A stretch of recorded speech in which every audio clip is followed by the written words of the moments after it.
It's interesting to look at what happens when I, for example, speak to professional audiences. I mean, I speak to thousands of people every month. The most difficult audiences are the medical ones, who deal with the manifestations of early childhood loss, but they don't know that that's what they're dealing with. They think they're looking at diseases, symptoms, mental illness, dysfunctions, psychoses, behaviors that are categorized under one diagnosis or another. They don't realize that the commonality is the early childhood loss and trauma. I mean, you present them with that information, and you present it to them in detail with all the research parameters being covered so that it's not just impressionistic or anecdotal, but actually research-based. They sit there stunned. They don't know what to do with it. And that's not my own, you know, if that was only my own failure to communicate, I could say, okay, well, if somebody else presented with them, maybe they would listen. But no, I'm told, like Dr. Bruce Perry, who's the head of the Houston Child Trauma Academy, leading researcher on childhood trauma and brain development, he tells me the same thing. And Dr. Vincent Felitti, who's the lead investigator of the Adverse Childhood Experiences Studies in California, showing again the exponential impact of childhood loss. The more losses accrue, the greater the risk of addiction, greater the risk of cancer, greater risk of autoimmune disease, mental illness, dysfunction, criminality, relationship problems, personality disorders, etc., etc., etc. He tells me the same thing. So when you address professional audience, particularly, who are intellectually trained, they sit there wrapped in their intellectual armor, and they literally are petrified by this material. And I've had that impression. Earlier this year, there was an article in Pediatrics, which is the leading pediatric journal in North America. It's the official publication of the American Academy of Pediatrics. There was an article from Harvard Center on the Developing Child, February of this year, collating all the material, showing how early childhood stress or trauma results in adaptations that help the child survive in the short term, but are the basis of pathology, physical illness, mental illness later on. And I presented this information to a group of pediatricians in a major Canadian city, the grand rounds at a hospital. I said, look, in your own journal, here it is. I don't have to sweat anymore to prove this to you. I've been saying this for a long time. But here it is. They sat there in stunned silence. It's not that they argued with me. Had they argued and engaged, pointed out where the data was flawed or whether the logic was somehow inadequate, that would have been fine. No, they just didn't know what to do with it. Now, what that tells me is that on the part of particularly professionals, there's a difficulty accepting this material because they haven't dealt with their own stuff. So the barrier, to come back to your question, the barrier is people's own unresolved stuff that they haven't dealt with themselves. And there was an interesting study about climate change denial recently. It turns out that the more educated you are, if you're denying climate change, the more educated you are, the more entrenched you are in your denial. So it's not that education leads to more openness. Education leads to less openness. Because what it does is that the intellectual weapons that you gain and sharpen in the course of your postgraduate education actually allows you to use your weapon and to marshal them in the service of your denial. But the denial comes first. So what I'm saying is that there's an emotional block. It's not an intellectual block. We don't need a stitch more research on what causes addiction. We don't need one more bit of research on what causes violence, rape, psychopathic behavior, mental illness. We don't need a stitch more research. I know that sounds like a radical statement in a society which is so research-oriented and where whole industries, intellectual industries, knowledge factories are based on having to gather more money for research to justify more jobs, to justify more papers. But I'm telling you, if we simply applied what we already know, if we simply drew the lessons of what's already been clearly shown, we would have a totally different world. So that even the very need for more research is a factor of denial. Whether from the States or England, I forget, they showed that childhood trauma may be a predisposing factor in addictions. More study is required. And I'm thinking, what planet are these people living on? Are they not familiar with the hundreds of studies that have shown a relationship between trauma and addiction? Do they not know the adverse childhood experience studies? Are they not aware of the data on brain development and trauma? And what intellectual labyrinth have they been lost in for the last 50 years for them to come up with this study that says childhood trauma may be related to addictions? Maybe. And then more studies required. So what I'm saying is that the very need for research and intellectualization is actually a factor of denial. It represents denial.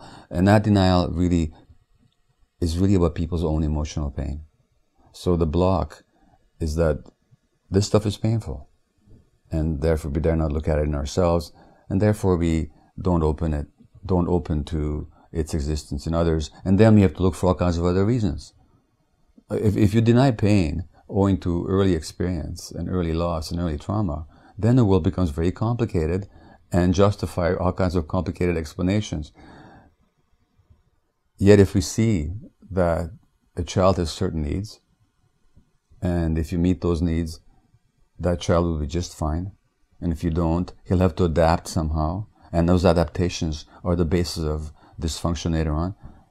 That's really simple. They call it simplistic. It's not simplistic, it's simple. The world is really very simple. We make it complicated because of our denial. Eckhart Tolle, the spiritual teacher who lives here in Vancouver, he talks about identification with form. And one of the things that we identify with is intellectual form, including thought. And when you identify with something, then you become that, and that becomes you. So therefore, when the thought is questioned, then you're being invalidated. Naturally, your response is going to be defensive. We have the evidence. It's just that the evidence is not incorporated. So when they talk about evidence-based practice, they're looking at very specific kind of a very narrowly defined sense of evidence. If you actually look at the science, it's not that the science doesn't exist. We know how children's brains develop. We know how the chemistry of the brain develops. We know how behaviors occur as a response to either nurturing or impoverished environments, emotionally impoverished environments. We don't need more research. But again, it's this idea of identification that your question raises. If you make yourself, identification means to make yourself the same as. If you are the same as that, then when that is questioned, you're being questioned. And then, of course, it's a mortal question that you have to defend against. There's only one simple thing I've ever said in any of my books. You treat children well, they'll turn out okay. You don't treat them well, they don't turn out okay. Or at least they may not turn out so okay, and in fact they may have severely dysfunctional in their lives. That's it. That's all there is to it. All science comes down, all human science, psychology, behavioral science, psychiatry, educational philosophy, that's what it comes down to.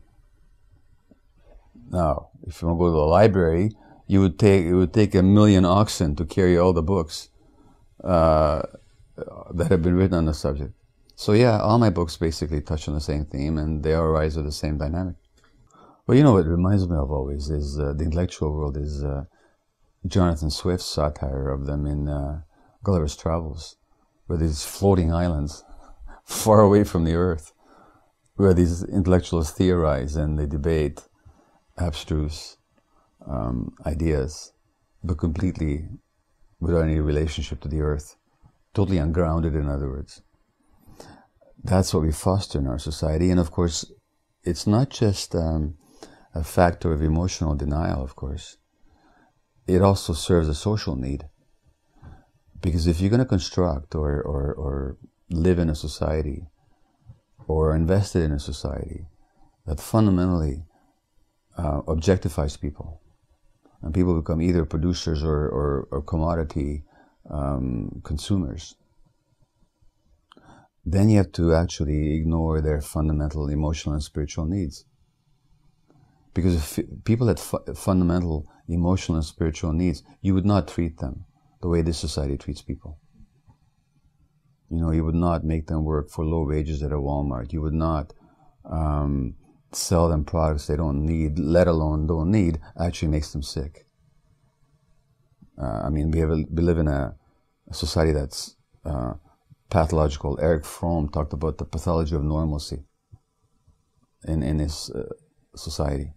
So the ideological blinders that keep us from looking at the really simple realities of human interaction and relationship doesn't just have to do with emotional denial. That emotional denial also serves a broad political and economic perspective, which means that the mainstream culture will focus on diversions rather than on genuine investigations, because the genuine investigations actually threaten the very basis of the society. So there's a political context to all this.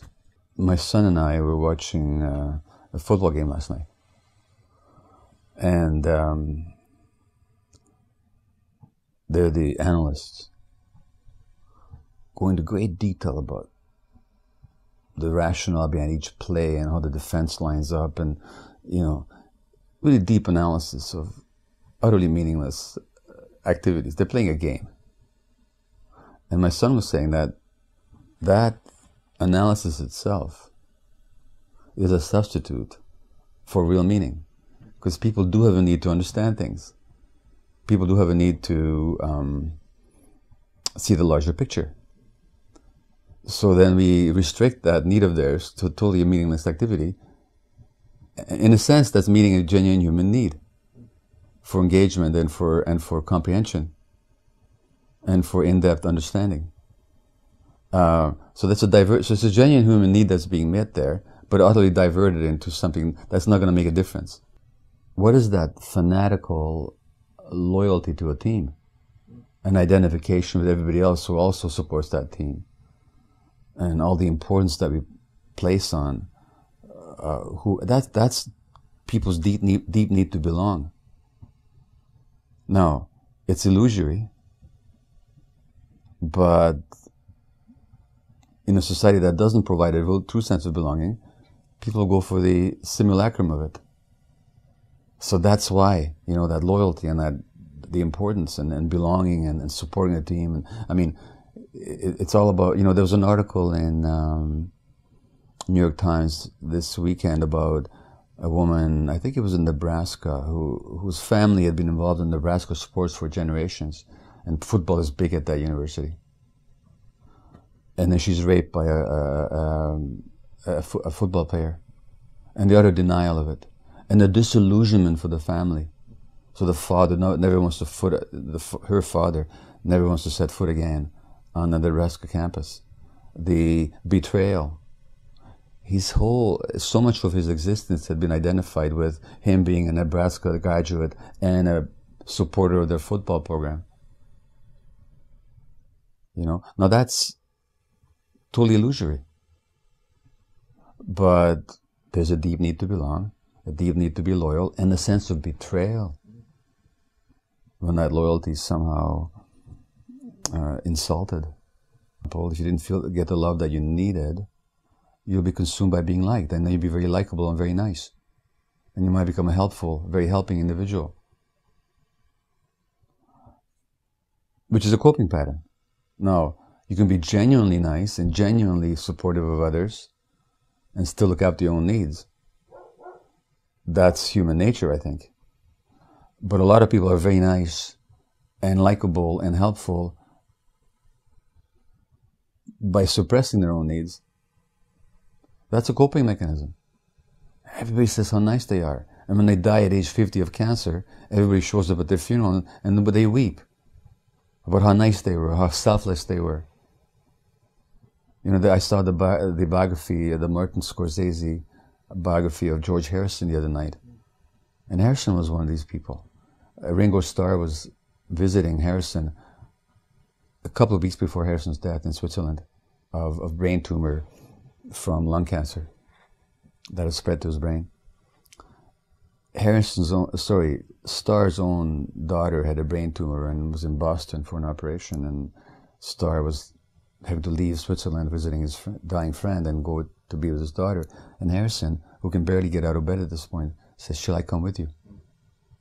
And Ringo Starr, when he says this, he starts weeping at how nice and how helpful and compassionate Harrison was, which he was, but at whose expense? And these are the people that end up with cancer. Now that's a coping mechanism. It meant that your childhood was such where your needs weren't met and you had to pay more attention to the needs of the parents. And that's how you cope. That's how you maintain the relationship with them. The day that I read Harrison's biography some years ago, the day he got married, he reassured his mother that, "Mom, don't worry, I'll still be visiting you." Like apologizing really for getting married. Now that tells me everything about what happened in their childhood, his childhood. And of course he was known as the quiet Beatle, who didn't assert himself, who didn't speak out. And on their early albums, he was a great songwriter, but you wouldn't know that from their early albums because Lennon and McCartney were more dominant and he was the quiet one. So that self-suppression, that quietness, is actually a coping mechanism. The question really is, how compulsive is the niceness? In other words, will you compulsively and automatically suppress your needs to look after others? Or will you be conscious about it? Will you be doing it as a free choice? Or are you obsessively that way? It's not the external behavior that distinguishes the one from the other, it's the internal relationship to it. The people are compulsively that way. They deny their own needs, and of course this is when their body says no to them in the form of some kind of illness.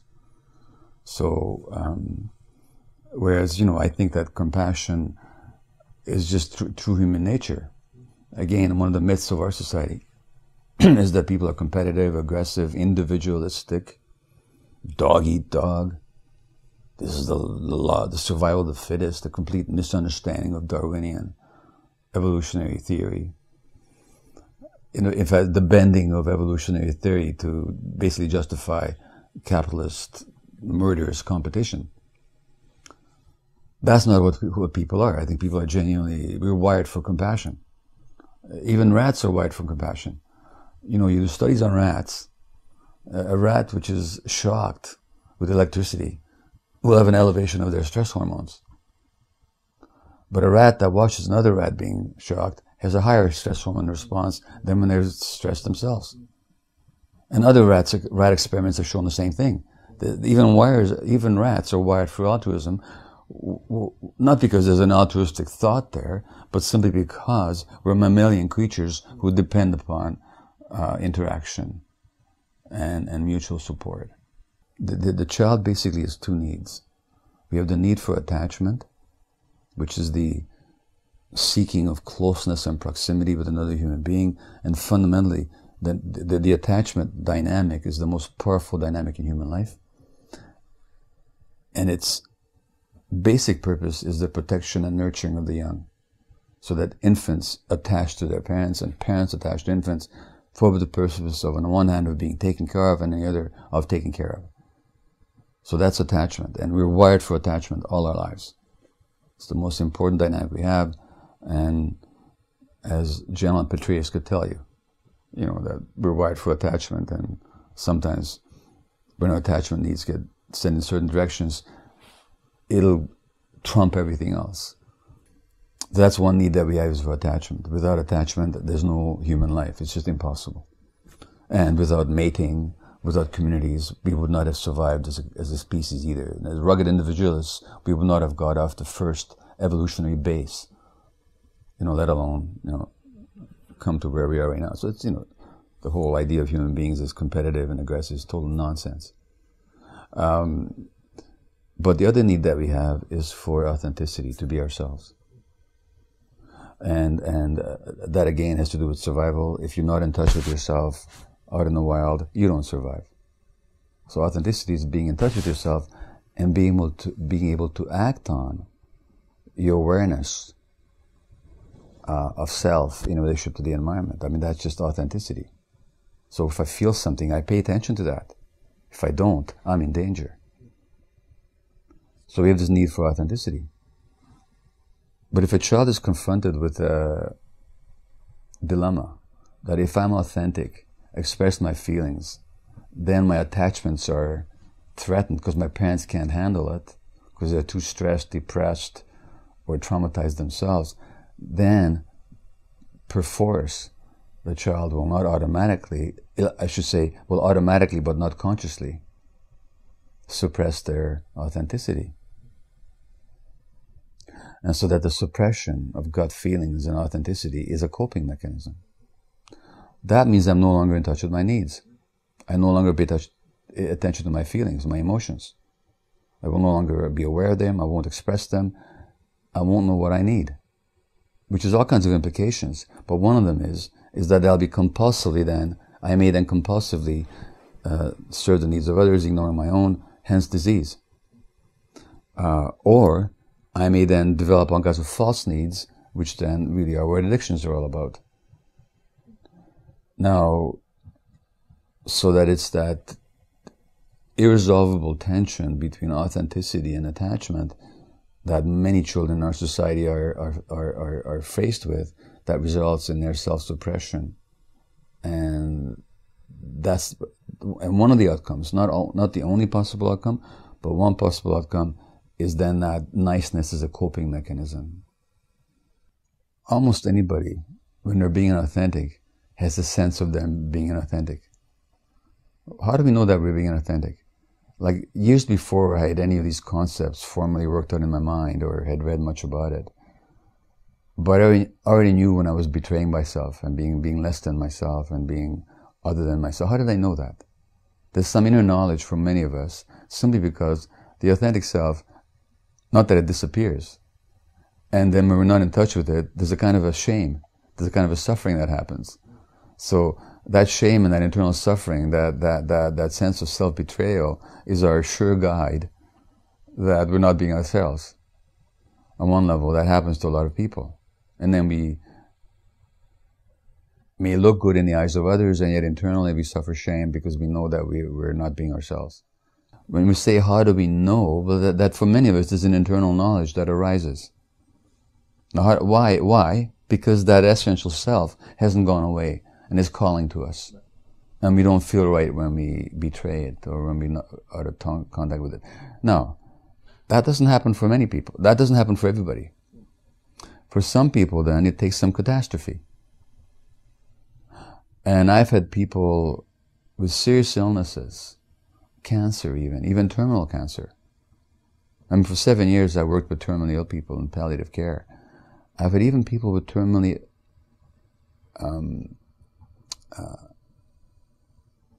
devastating conditions tell me that this disease is the best thing that ever happened to me.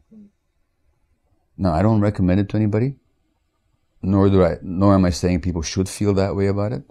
I'm just saying that that was my experience, that people will say such things. Why? Because the onset of the illness and confronting its implications for the first time put them in touch with their real self. So what I'm saying is that at some point or another, if you're not in touch with that inner voice, if you don't hear it, the body will speak to you loud and clear. You're going to get something happen to you. And sometimes that'll happen in the form of illness or symptoms. And then the body's talking to you. The body's saying no when you're not saying no. Hence the title of my book, When the Body Says No. So then, that's the second way. If the voice doesn't speak to you directly, or if it speaks to you and you don't listen, your body at some point is going to kick in. Or you're going to get depressed, or anxious, or something else. Or something will happen in your personal relationships. And at that point, you can say, well, I'm not with the right partner. Screw them, it's all their fault, which many of us say.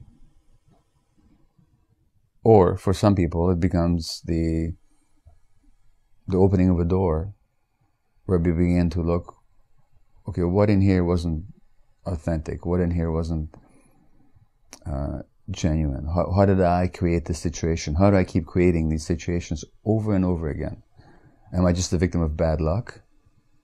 Or is there some pattern here? In other words, something happens, some difficulty happens to shake you out of your complacent belief that things are just fine the way they are. And as the California-based great teacher A.H. Alma's says, that the most difficult thing things that happen to us are also the most compassionate things, because basically they're ways of a part of it, how he puts it, a part of us that loves us more than anything else, puts these roadblocks in our way, saying, that's not the way, that's not the way, that's not the way, you better not go that, you know. So there's roadblocks in the way to bring us to ourselves, you know.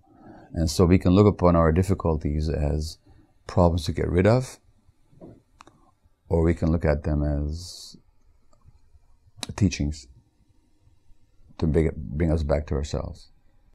When somebody asks a question, they may not know the answer, but as soon as you ask the question, and asking a question simply means, why do I have cancer? Or why do I have depression? Or why am I addicted? Or I just don't feel right. What's wrong? I mean, as soon as somebody asks that question, they are already on the path. Now, people that don't even ask that original question, you really can't help. I don't see them as a professional. Why would I? They don't come to me. Or in the medical office, sometimes they come with a symptom, and if I suggest that, okay, well, let's deal with your symptom, but let's also open a broader inquiry as to what this may represent about your life. Look at asthma, for example. Asthma, narrowing of the airways, inflammation of the airways. We treat it with adrenaline and cortisol. Adrenaline and cortisol are the stress hormones. The studies are totally clear on the relationship between asthma and stress. The more stressed the parents are, the more likely the children are to have asthma. The woman I quote Mary in the book is a native Canadian woman, First Nations, what they call Indian in the States, who dies of scleroderma, which is an autoimmune condition. And it was actually in considering her illness and what I learned about her and how she had this lifelong self-denial, where really she turned against herself until her immune system turned against her too. That's when I first began to consider that perspective. Excuse me. And when I first began to look at the medical and the scientific research on a relationship between emotional repression and childhood trauma and autoimmune illness or illness in general. She also happened to be the subject of the very first newspaper column I wrote. I used to write a weekly medical column for a Canadian newspaper, and she was the first case example. So she was seminal in my intellectual evolution, you might say. And she was also a prime example of somebody who's very sweet, giving, loving, wonderful person who was completely incapable of saying no and of looking after her own needs, because she had never been given enough space to do that. Her adaptation, given her childhood history, was to always be serving and looking after others and ignoring herself. So she was, in a sense, the template for all the other stories that I gathered, because when you get down to it, all illness, it doesn't matter who I spoke to, similar patterns, whether it's ALS, multiple sclerosis, cancer, rheumatoid arthritis, colitis, Crohn's disease, chronic fatigue.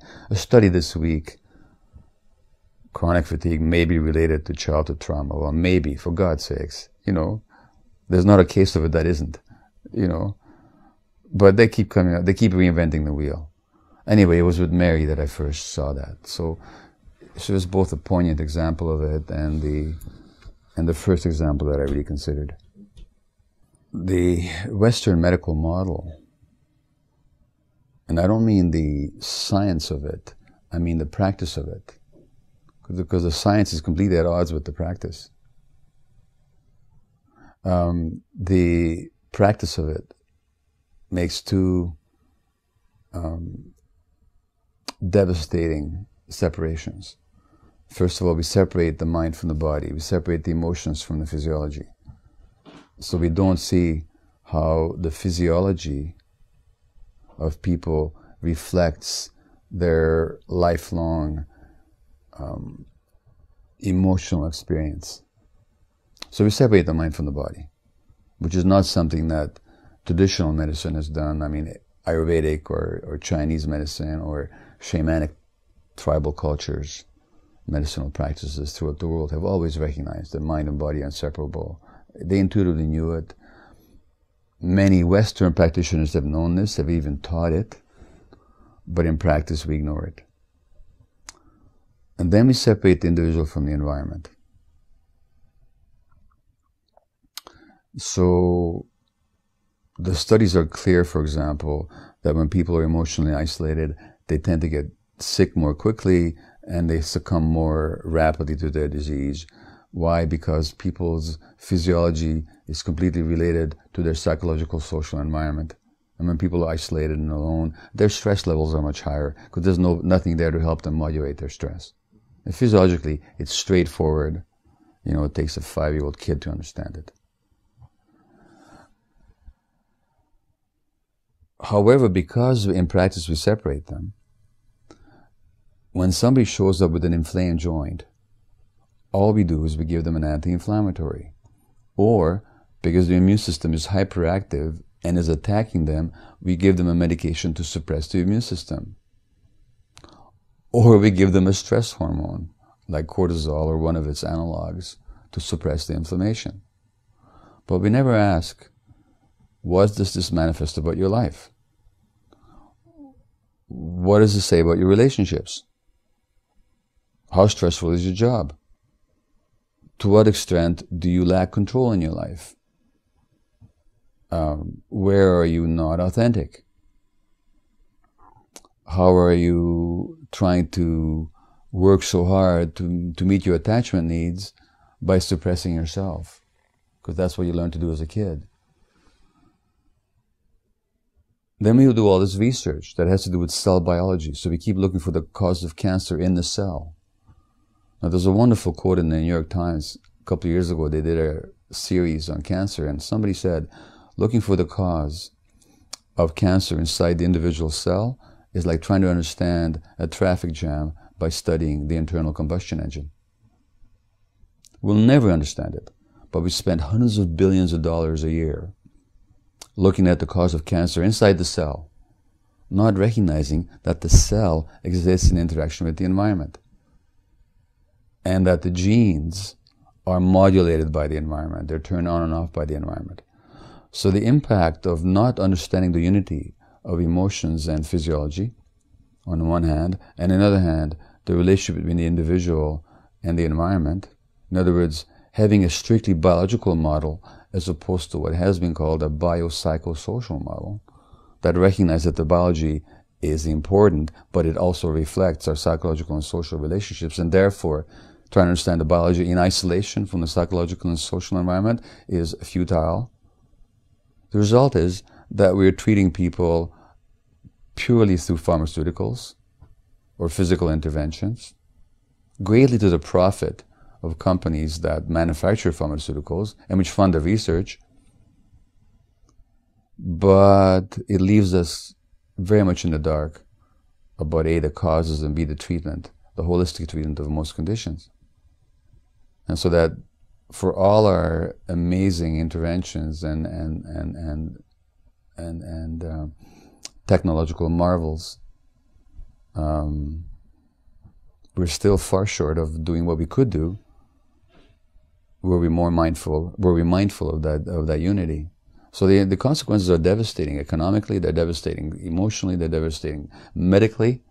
I was in Massachusetts last year, speaking there, and I was told that at the local HMOs, the health maintenance organizations, GPs get 6 minutes a patient, 10 patients an hour. And the psychiatrist gets 10 minutes. Now what can you do in 10 minutes? If somebody comes to me with a rash, by the way, what do we call a rash? We call it an eruption. What else erupts? Well, anger erupts. Guess what? Rashes often have to do with the suppression of anger. So that's how it erupts, in the form of a skin rash. it takes me a minute to prescribe a cortisol cream, the stress hormone cream, which will suppress the inflammation. But for them to be talking about their lives, no, that would take some time. When the HMO tells me I got 6 minutes a patient, and if I'm a psychiatrist, I get a whole 10 minutes, what can I do besides prescribe a medication? You know, so there's that. But the basic limitation is not a financial one. It's also an ideological one, and it has to do with those blinders we talked about earlier. The fact that physicians are not trained that way. They get their own unresolved stuff. They don't know how to relate to this information. Yes, the whole system is devastatingly stupid and blind. Now, there are pockets of light. It's in Massachusetts also, for example, that John Kabat-Zinn has worked on the mindfulness-based stress reduction. They've applied this to medical conditions, always with benefit, never with harm. You know, the model, I don't think it goes deep enough. They don't deal with all this emotional stuff that I think is important to pay attention to, but just mindfulness-based stress reduction itself is a great step forward, and, you know, more credit to them. But yeah, to apply those models universally would take a complete overhaul of, you say the medical system. We don't have a medical system. We have a non-system. We have a patchwork of competing interests and hospitals and institutions and pharmaceuticals and schools of thought and invested interests and genuinely committed people working in very narrow ways. But there's no system. The system is a non-system. Screening for breast cancer, screening for prostate cancer. Now the studies are becoming increasingly clear that everything we've been telling people is useless.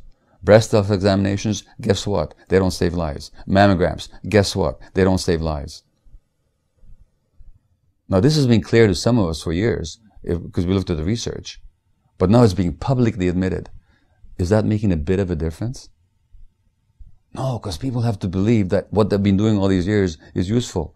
Number one. Number two, if you've been in, if your living there depends on screening mammograms or on prostate cancer tests and treatments, you're going to have a hard time accepting the evidence. So there's a kind of a vested interest that way, but for the most part, the denial and the disorganization in the system is not, I don't think, cupid. It's not based on cupidity. It's not based on economic self-interest. I think it's based more on these broader emotional and ideological factors. This inability to see, I mean, basically yeah. the blindness. The blinders, yeah. Yeah, I don't think a doctor says, this would cost me money, therefore I won't look at it. There may be doctors like that, but I don't think that's what drives it. I think what drives it is more the blinders, which fit hand in glove, of course, with the economic self-interest as well. If somebody came to me with a physical symptom or illness, as a physician, I would first help them with that. And secondly, I would gently suggest that we open an inquiry as to the meaning of that symptom or illness in their lives and how that relates to their lifelong patterns and their relationships to themselves and to others and to society. And then I might say, I may or may not be trained myself to help you with that stuff, but if you're willing to open up that inquiry, here's so-and-so that you could speak to. Here's such and such that you could read. But are you open to inquire? Are you open to looking at that question? Now, I've had people tell me that reading this or that of my books has made a huge difference in their lives. Why? It's because they got a different sense of how to relate to themselves. So I know that can be helpful on the physical and on the emotional level. So in other words, whether a child comes in with ADD or whether an adult comes in with a physical illness, whatever the presenting manifestation is, I wouldn't see that as the problem. We would see that as the manifestations of a deeper problem, which is not that we ignore what they came in with, but nor do we stop, though, at simply trying to get rid of what they came in with. So it's not just a question of getting rid of the inflammation, of the rash, of the depression, suppressing the symptoms of the ADD, but also of opening up that conversation about what does this mean about how this family is living their lives, how that's manifested in the child's dysfunction, so that how can we help the child by looking at the whole family dynamic? How can we help you by looking at your relationships to your life, to yourself, to others in your life? So again, it's not, conceptually it's very straightforward. Now, you know, there are all kinds of practical necessities to work it out and how to, you know, fit this into a system. But the first question is just to, the first issue is just to ask the question. I had this naive idea after my book on ADD came out, scattered in the States, scattered mind. People say, wow, we finally get it. But in the ADD world, they don't want to touch it.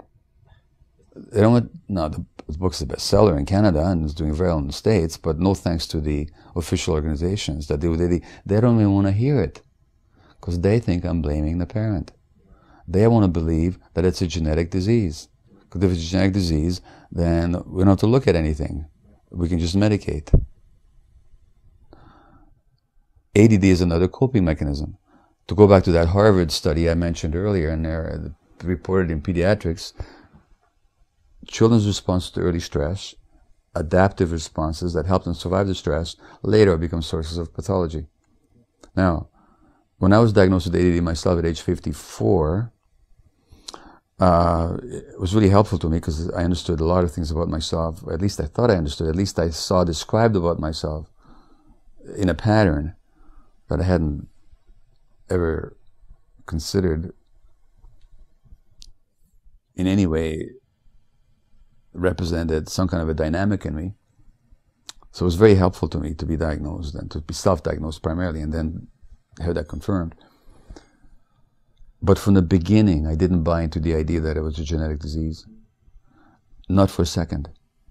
Because tuning out, which is the hallmark of ADD, the absent-mindedness, is not a disease. It's actually a coping mechanism.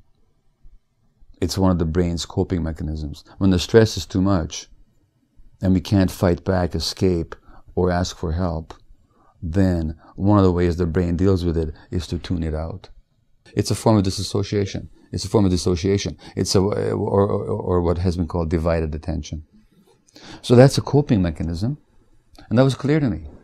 So when you look at a condition like ADD, the diagnosis of which is going up leaps and bounds every few years, when the number of prescriptions are going up, in the States there are 3 million kids on stimulant medications, 500,000 on antipsychotic medications, many of them for ADHD, not because they're psychotic, but because their impulse control is so poor, and we're so bereft of understanding child development that we have to sedate them instead of helping them.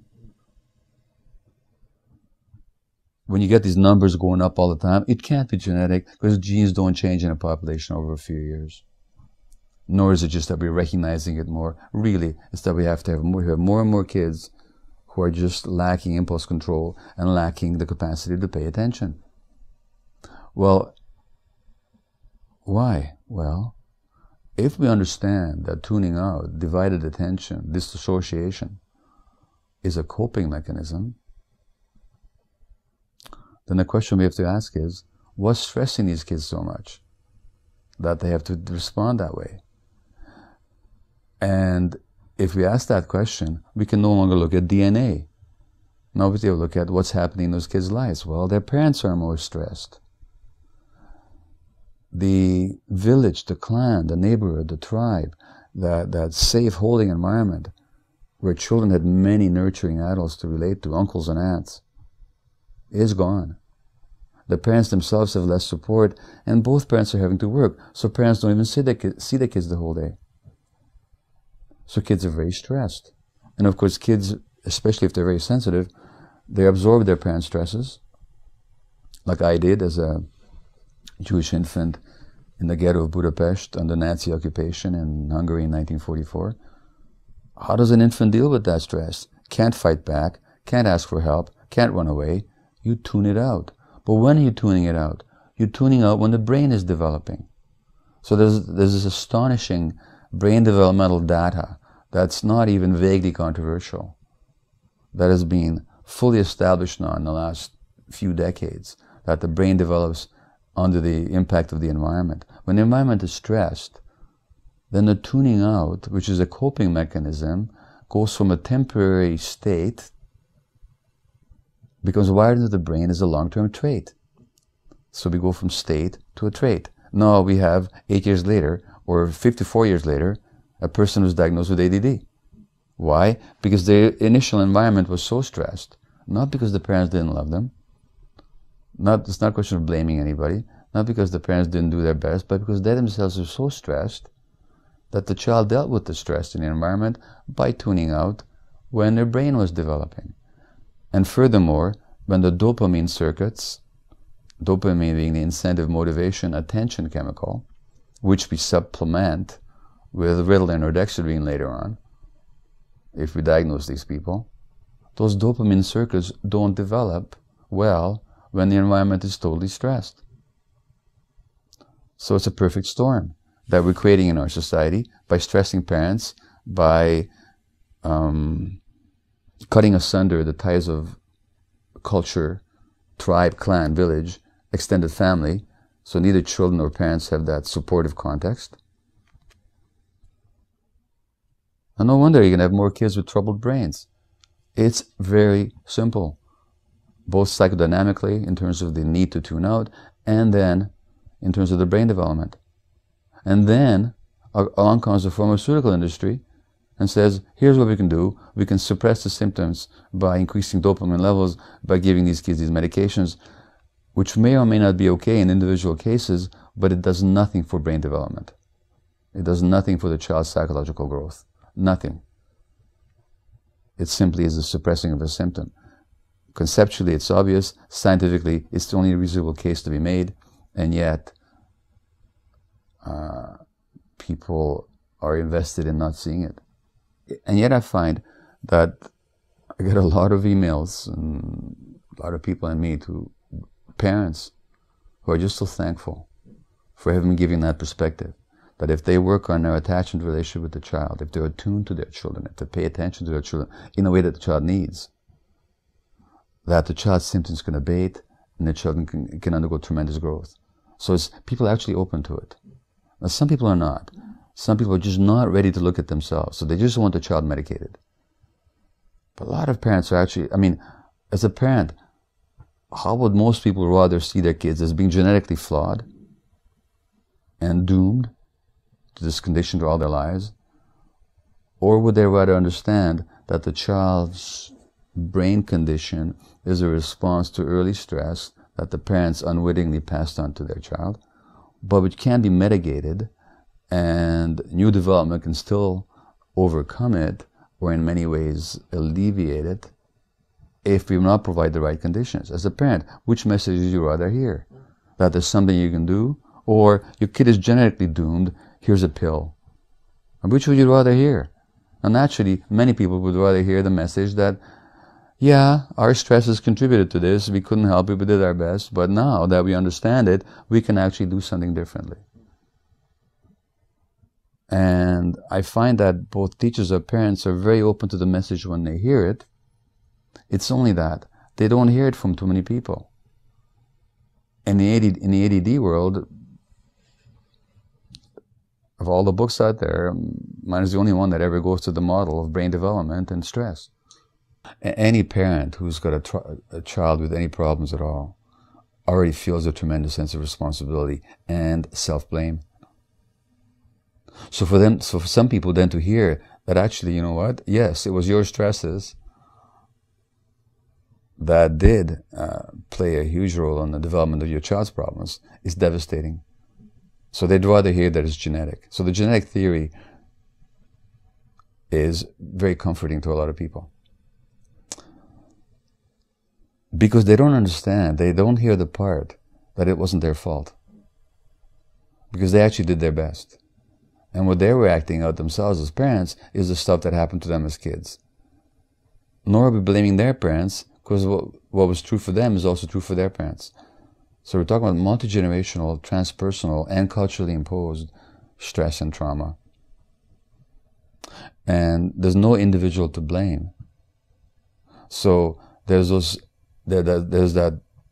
studies where you can look at the child strange situation, where at 1 year of age you submit a child to the presence of a stranger in the absence of the parent, and the parent comes back in, and whether the child can be soothed by the parent or whether the child remains anxious or disconnected from the parent. And how the child responds tells us everything about the ability of that parent to have connected with the child emotionally, attuned to the child in the child's first year of life. And that strange situation, how the child responds at 1 year to the same situation, will predict very often how well they do in school or in life a decade later or decades later. And then you can do the adult attachment into you that tells us about a parent's or an adult's relationship to the attachment figures in their lives when they were children. And then you have this amazing correlation where you can do an adult attachment into you on somebody who's not even a parent yet, and how they respond on the parent, on the adult attachment into you will predict how their unconceived child will years later respond in the strange situation at 1 year of age. Then we can see how impersonal these factors are, non-personal they are. They affect persons, but they're not personal. They're transgenerational, transpersonal, transmitted patterns. And when you understand that, there's nobody left to blame. But again, in a society that always looks to blame people, that when there's something wrong, we're always looking for somebody to blame. Rather than looking at causes, we're looking at who's the enemy, who's at fault, which is, our approach to foreign policy and everything else in this life. Then when you point out the early environment, people right away perceive that the parents are being blamed. So I've literally had reviewers who've supposedly have read my book, where I talk about very deliberately and as articulately as I can generate about the inappropriateness of blaming parents, about the unscientific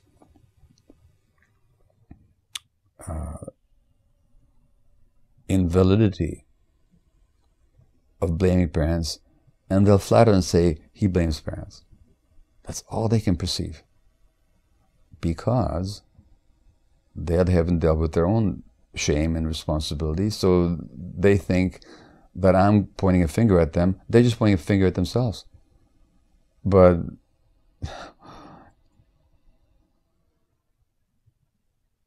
and they don't realize that their attachment to genetic theory is just their way of fending off their self-blame. That actually, on the contrary, I'm saying to them, look, you're not at fault. You did your best. It's not your fault. It's not personal to you. Now, that takes a bit of sophistication. In that sense, the genetic theories are very simple, and therefore they are a relief to a lot of people.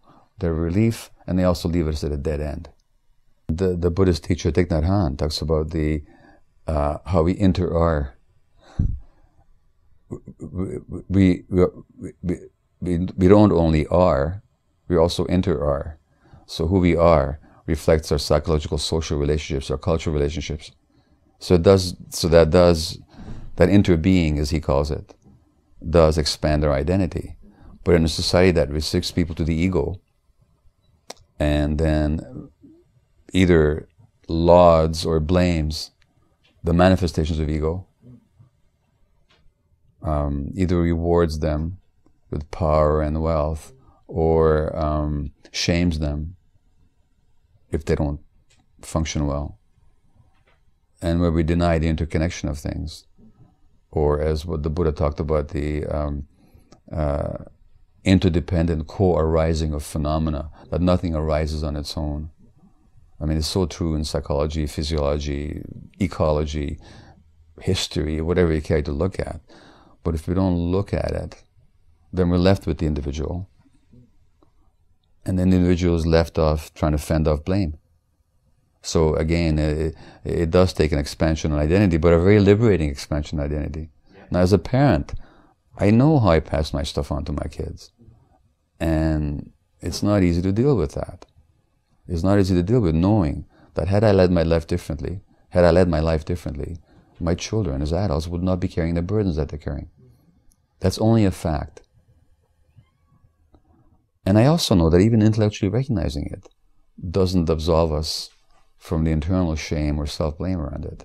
That's other work entirely. So I understand why people have difficulty going there. But it's just the truth.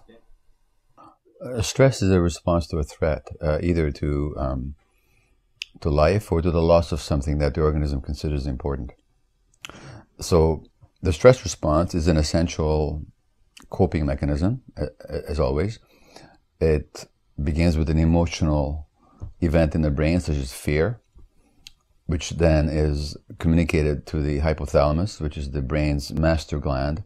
It's also at the apex of the body's autonomic nervous system, which is the survival nervous system, which is not under our conscious control, so it's autonomous. It's called the autonomous or autonomic nervous system. So the hypothalamus then sets off a bunch of responses that ends up with the release of cortisol and adrenaline from an adrenal gland. Renal means kidney, adrenal, top of the kidney. The adrenal gland puts out two hormones. One is named after it, called adrenaline, and the other is, the adrenal gland has a cortex, like the brain does. Cortex means bark, like the bark of a tree. So the cortex puts out another hormone named after it, called cortisol. So we have adrenaline and cortisol. These are the stress hormones. They increase our heart rate, our blood pressure, tighten our muscles. Blood flow is distributed from the intestines to the muscles, so we have more oxygen to escape or to fight. Cortisol elevates our blood sugar levels so that we have more energy, and it suppresses the inflammation that might be caused by stress. So far, so good. That's just a necessary response to a threat.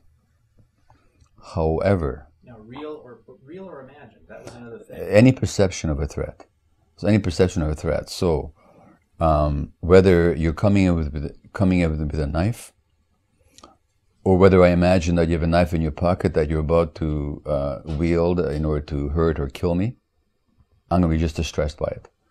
So the stress response is to either a threat or the perception of a threat. And of course that means that when people are threatened a lot early in their lives, they'll tend to perceive threat even when there isn't any. So they'll tend to be more stressed. There's another possibility, which is that because you've had to habituate to stress or to threat, you will not perceive it when it's there. So you'll end up in abusive relationships. So, these are both coping mechanisms. They're just different ways of coping to the same experience. So acute stress then is the response to the perception of a threat, real or imagined. The more we are out of touch with ourselves, the less we'll see the threat when it's there, or the more we'll imagine it to be there when it's not there. At the end of which continuum is the paranoid schizophrenic. Now, in the short term then, stress is an adaptive response to threat or its perception. Chronic stress though, those same stress hormones that help you survive in the short term, in the long term, devastate your body. Now, high blood pressure is a condition that doctors call idiopathic or essential hypertension, when there's no single disease that causes. You can have kidney disease causing high blood pressure, that's called secondary hypertension.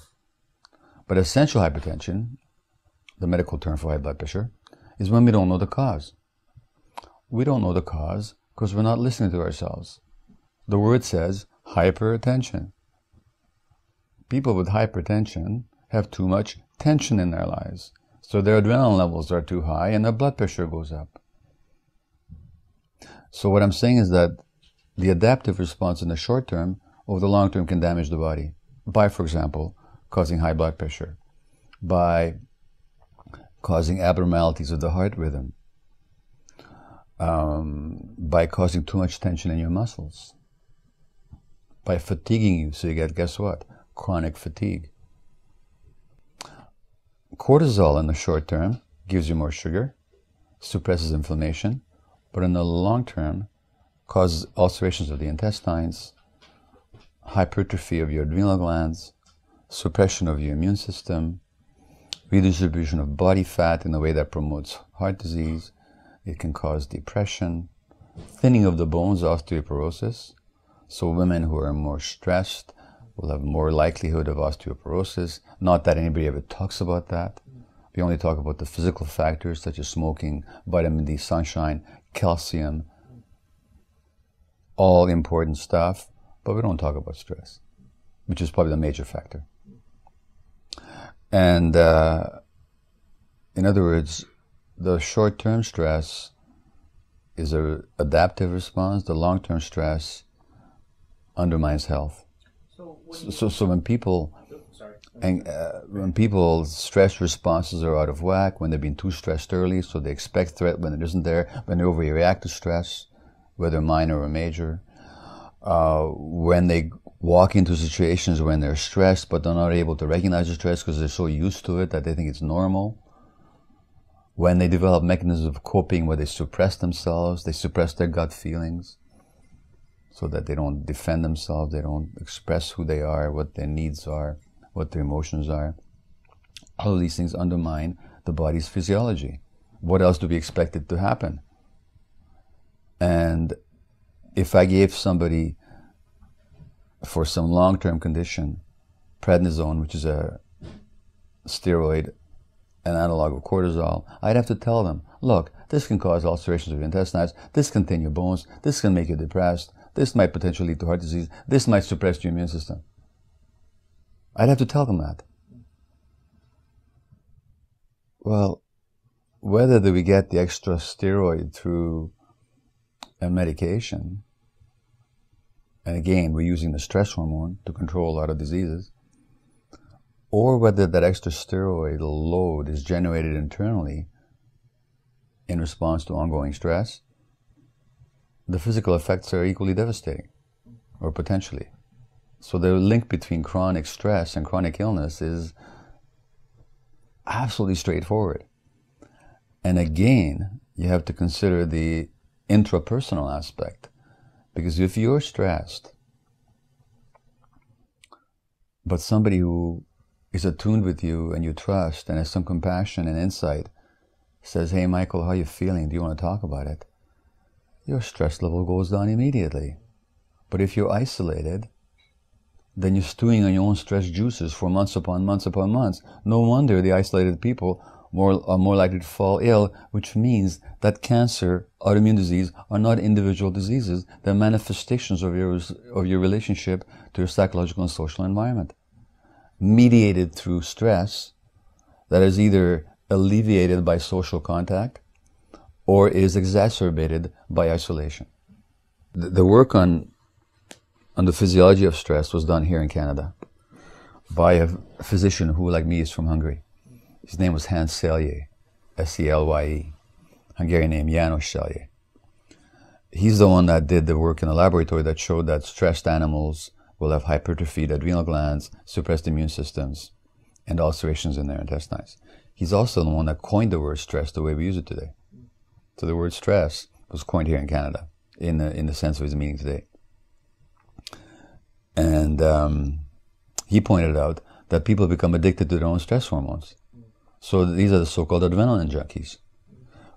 When you're used to it from early childhood on, that's the state that you're in, then when you're not in that stress state, you're bored and you're restless and you don't know what to do with yourself. So you generate stress just to feel normal. What to you occurs as normal. So people can become actually physiologically addicted to their own stress hormones, and when they don't feel the flow of adrenaline, they go through withdrawal like any addict. They feel irritable, depressed, fatigued, and so on. So in order not to feel that way, they generate more stress. That's the second dynamic. The third dynamic is that when stress feels normal to you, you no longer experience it as stress. So that you keep putting yourself in situations without knowing how stressed you are, because you're out of touch with your body. So there's any number of ways in which stress becomes habituated into the body and the brain and your psychodynamics. But then that means that you're continually exposed to it, and then at some point your body's going to say no. Well, if you look at the hormonally related cancers, which by the way many of them are, like say testicular cancer, or prostate cancer in men, or breast cancer in women, a number of things emerge. One is, of course, that the medical profession treats them totally as biological events. I mean, narrowly biological events. There was a study in Toronto where they looked at women who had survived breast cancer, and they asked them, what is it that they think had caused the cancer and what helped them survive it? And more women put down stress than any other factor. Now, the researchers, being medical doctors, said this just shows you how out of touch everybody is. People blame stress for everything. In fact, there's no evidence that stress has anything to do with breast cancer. We know that there's a lot of evidence linking hormones on breast cancer, maybe some evidence leading certainly genetics, and maybe some evidence linking diet to breast cancer, but not stress. Well, guess who was right? The medical doctors were dead wrong. The women were totally right. First of all, genetics. Out of 100 women with breast cancer, 7 will have the breast cancer gene. 93 do not. Out of 100 women with the breast cancer gene, not all of them will get cancer. Their risk certainly goes up, but there's no one-to-one relationship between having the gene and having the cancer. And most women with breast cancer have no identified genes. Number one. When it comes to diet, there's a very weak relationship. I won't deny it, but it's statistically not all that significant. Hormonally, yes. Some breast cancers are obviously driven by estrogen, for example. So we give a medication to suppress or to block their estrogen receptors so that the estrogen no longer drives the growth of the cancer. But where the argument breaks down is when you look at the relationship between stress and hormones. Hormones have everything to do with stress. Whether in men or women, you can predictably interfere with their healthy hormonal balance by imposing emotional stresses on them. The loss of a football game will reduce the testosterone levels of the fans, or the loss of a soccer game. Nobody ever touched them physically, but if you measure their testosterone levels before and after the game, the losing team's fans will have diminished testosterone levels. Now, if you look at the person in female monkeys in captivity, if you look at female hormone levels like estrogen, progesterone, follicle-stimulating hormones, and so on, and if you look at the cortisol levels, the monkeys who are subordinate, therefore are bullied, will have high cortisol levels, abnormal female hormone levels, and anovulatory abnormal menstruation patterns, compared to the dominant monkeys who are not stressed. But if you switch the groups around so that dominant monkeys now become bullied, and previously subordinate ones become at the top of the totem pole, the hormonal levels change within a month. Cortisol levels in the newly dominant monkeys go down, and their menstruations become normal, and vice versa. So for the researchers to say that hormones have a lot to do with it, but stress is nothing, they don't understand the simple relationship between hormones and stress. And cortisol, it's the stress hormone. How can you say that it's got nothing to do with stress? You know, I mean, it's absurd. If you look at the histories of men with testicular cancer, you find childhood trauma, as in Lance Armstrong. That guy's a traumatized person. Hence his drive to succeed, his need to validate himself, his need to be at the top, because he was an abused child whose mother was 17 or 18 years old when she had him. The father abandoned him. Then she marries an abusive guy called Armstrong who beats the hell out of the kid. And Armstrong has been compensating for that all his life, including with hormones, by the way. Yeah. And if you talk to women with breast cancer, in their lives, there's always childhood emotional loss, significant emotional loss, for which they compensate by suppressing themselves, by not saying no until the body says no for them. And I've had hundreds of women tell me that. You know, once they've read that chapter in my book, they just recognize themselves, and they're grateful to do so. Some say, you blame me for my disease. Again, I say, I'm not, because you're not doing this deliberately. These are your adaptive patterns that you applied without any conscious choice in the matter at all, as a matter of survival. How can you be blamed for that? On the other hand, if you stop doing it now, that can enhance your health, if you recognize it and are able to break out of it. So, again, the relationship between childhood experience, hormones, stress, and adult illness is very straightforward. And, you know, there's this book now called Dying to Be Me. I don't know if you heard about it. It's a woman who was diagnosed with terminal cancer, has got a week to live, has an out-of-body, near-death experience, recognized that all her life she'd not been herself. She had to nearly die to become herself, dying to be me, and walks out of hospital disease-free 2 weeks later. Spontaneous remission. We have examples of that. I talk about it too. I've known such cases. They're always based on a fundamental, sometimes dramatic, sometimes gradually and painstakingly acquired paradigm shift.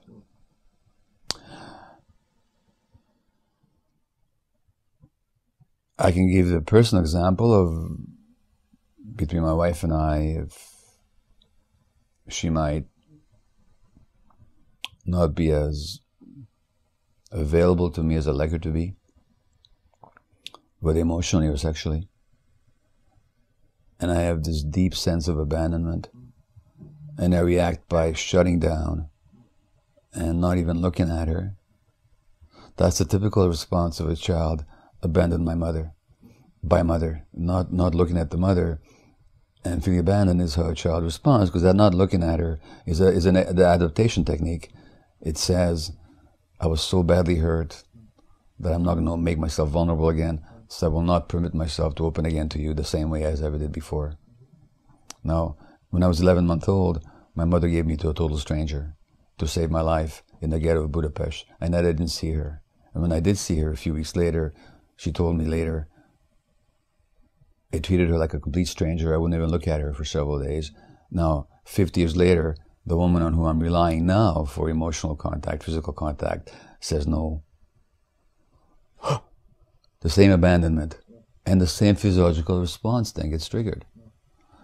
Because the perception of abandonment, which is not even conscious, the memory of it, the emotional memory of it, gets triggered, and my physiological response then is that of a child. Now, if I have a paradigm shift, if I actually get that A, my wife is not abandoning me, B, even if she was, I'm not an infant anymore who's dependent on her,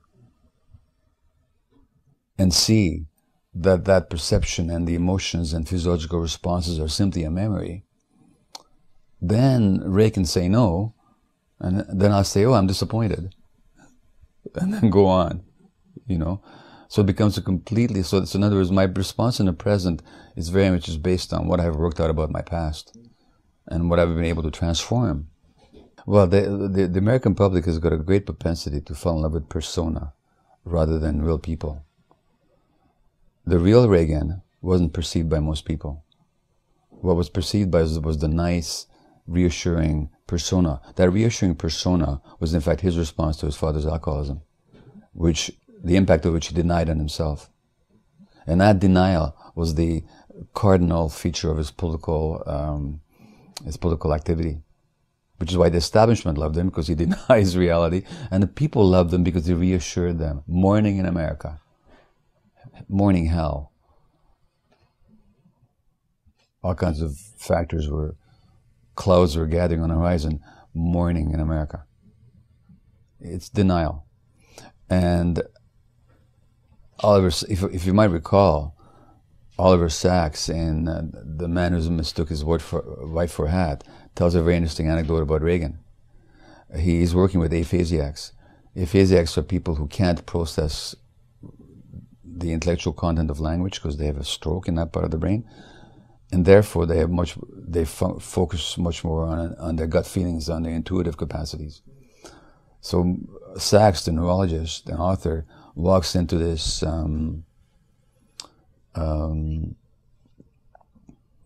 ward of aphasiacs who are watching Reagan, the president, on television, and they're laughing their heads off. Some of them are outraged at Reagan, but most of them were totally amused by him. And Sachs says, what is this all about? Is it that they don't understand Reagan? Or is it that they understand him all too well? And he comes to understand that these people actually saw through to the real Reagan and saw the inauthenticity, which most people didn't. Most people bought into the act, and the act was very convincing precisely because Reagan himself believed in it. So he thought it was his persona. But his persona was only a compensation, an adaptation to the terrible emotional trauma of his childhood. Well, one of the things that happens in Alzheimer's first is the shrinkage of the hippocampus. The hippocampus is a structure in the brain connected with memory and emotional processing. Cortisol shrinks the hippocampus. And when you're denying reality, you're stressed. When Nancy Reagan gets diagnosed with breast cancer, Reagan does not permit himself any kind of human response. He says, you doctors can handle this, I'm sure. Which is not a sign of his not caring. It's a fact of his complete incapacity to deal with the overwhelming emotions underneath he's experiencing. So he suppresses them. Now that's really stressful. And this is how he experiences his life.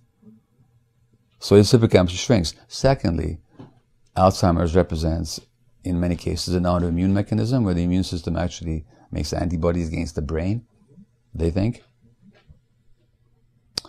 And it's an autoinflammation. And again, that's secondary too. When you emotionally suppress yourself, then the body turns against you. Your immune system can turn against you as well. So that, you know, if you look at the people who develop Alzheimer's, everybody I interviewed, or whose families I interviewed, I should say, early childhood emotional loss. You know, and lifelong patterns of self-suppression and self-denial. And Reagan is the ultimate denier. You know, he wasn't a great communicator. He was the great denier. Now, in a society that can't stand reality, the denialists are, especially if they do it with charm and utter self-belief, because they become so identified with it, like Reagan did, he becomes a much beloved figure. And then you have this contradiction where these fiscal conservatives who rail about the deficit will not look at the fact that under Reagan the deficit went way up. You know, they're in denial too, because they're in love with the persona. It's like the climate change deniers. You'd have to be immensely stuck in denial to question the validity of climate change or its relationship to human industrial activity. But the real denialists aren't only corporate flacks who do so because they're paid to do so, and there are such people who just lie because that's their job is to lie. So these are the people who deny that cigarette smoke is related to human illness and all that. There's such people. Or lawyers whose job it is in court to make big bucks defending these companies, you know. So there are such sheer opportunists amongst them who intellectually, were they not financially tied to those interests, would be quite capable of recognizing the truth. But there are some people who, quite without any pecuniary interests whatsoever, are simply in denial of reality because they're so hurt by reality that their adaptation to reality is to deny it. So these are the people that then will vehemently deny climate change. Not because anybody pays them to do so, but because denial is their stance. And denial is their stance because, to go back to our common theme here, denial of reality was their adaptation to their own trauma.